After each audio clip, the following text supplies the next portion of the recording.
I recall this one officer asking me, when he found out we was going to be building a cemetery in Belgium, why we'd need it.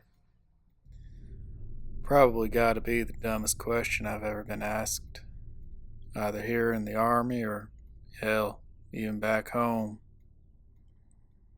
It was like he'd plumb forgotten everybody was lost when we come ashore, and then everybody else was lost, pushing on through Normandy.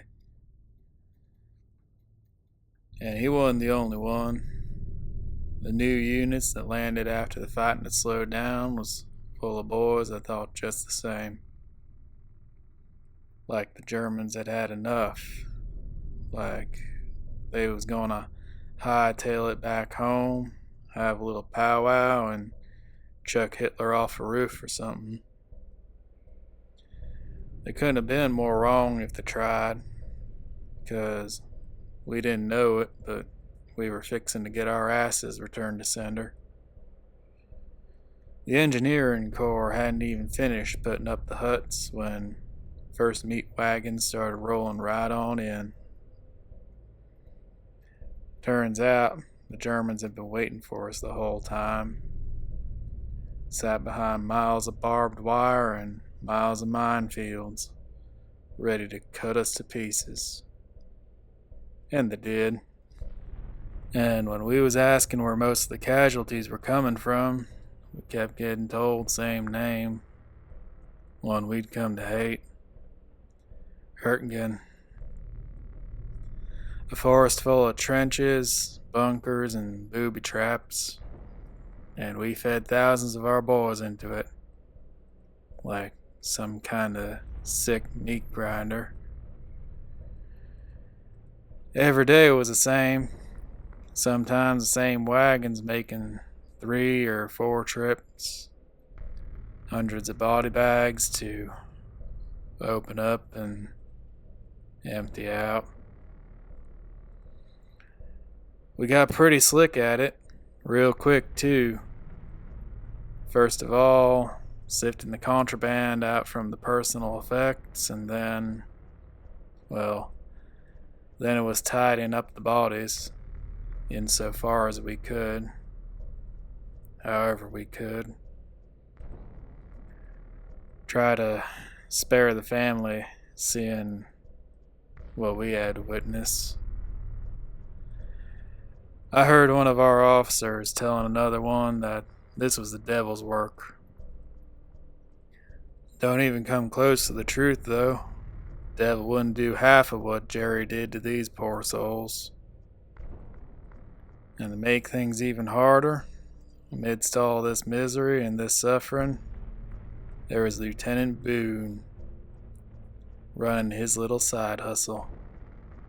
Boone was the kind of entitled son of a gun whose whole life you could read in the first minute that you met him.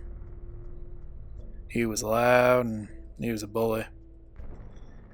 Confident because he knew there wasn't nothing you could do to stop him. And he could hurt you if you tried. His daddy was some kind of higher up from their hometown back in the South. Some lawyer or judge or such. Smart and rich enough to get his little boy posted well away from the front line, safe and sound. That wasn't enough for Boone, though. He just saw his new role as a way of making money for himself. He would rifle through the possessions we'd been sifting through, picking out the dollar bills, putting back the ones that were a little too bloody. We had pocket watches and wedding rings go missing. He even found out he'd been taking photographs of some of the more busted up bodies so he could sell them to people when he got back home. Any of the guys that tried to stand up to him were thrown out of the unit, end up on the front line. A couple even ended up coming back to us again in body bags. And at that point, Nobody had the balls to try and stop him anymore. Seemed it would only be a miracle that could stop him from doing what he was doing, or maybe a curse. There was this one unit fighting out there in the Hurtgen, the 104th Infantry. Like to call themselves the Timberwolves. For some reason, when their casualties came back to us, every one of them had their dog tags stuffed into their mouth. Turns out some guy out there had spread a rumor that the reason that their tags had a ridge in them was to fit them between the teeth. Another one had then said that the tag needed to go into the mouth to make sure it was less likely to fall out in the body bag.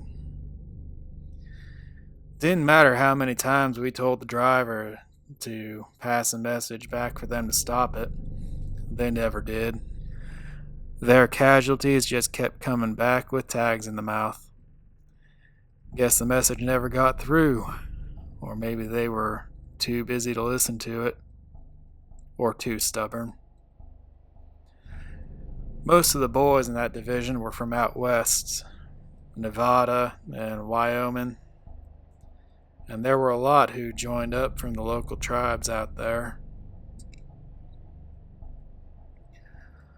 On occasion, they'd rotate their drivers to give the guys on the front line a break, and it was here that it all went wrong for Boone.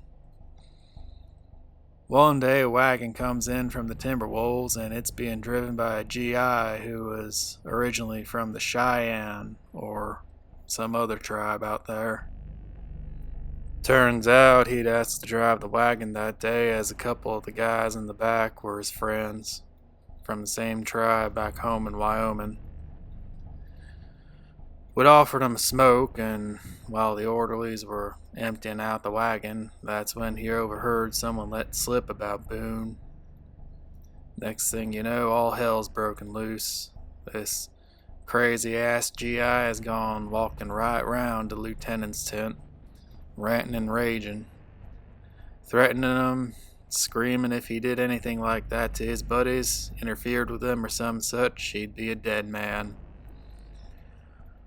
But all this did, well, all it really did was amuse Boone. And as the MP started to intervene, he was plain up laughing straight in this guy's face, shouting back that he was going to make sure he paid some special attention to the casualties that came in from the 104th that day.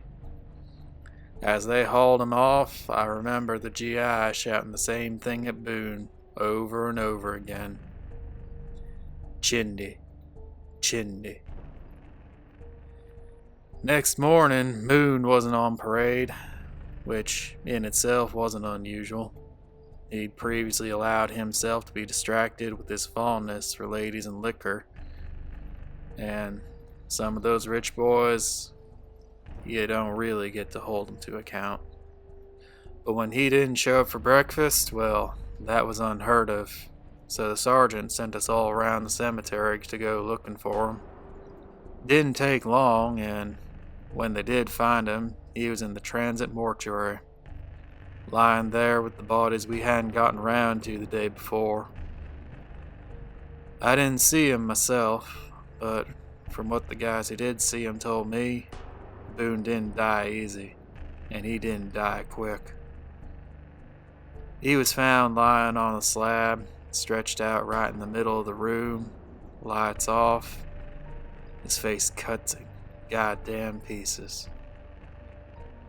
Down on the floor was a bag full of watches and jewelry, and that damn camera he was carrying around with him. Didn't take a genius to figure out that he was on one of his nighttime shopping sessions, and, well, someone had caught him in the act. I heard it looked like someone had taken a bayonet and spent some quality time running it deep across his eyes, his mouth, and his throat. And from the look on his face, he'd been alive, and he felt it.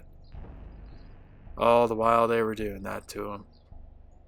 Turns my stomach just thinking about it. So the MPs close the camp down and they start searching for a murder weapon, see if they can pin down who the killer might have been.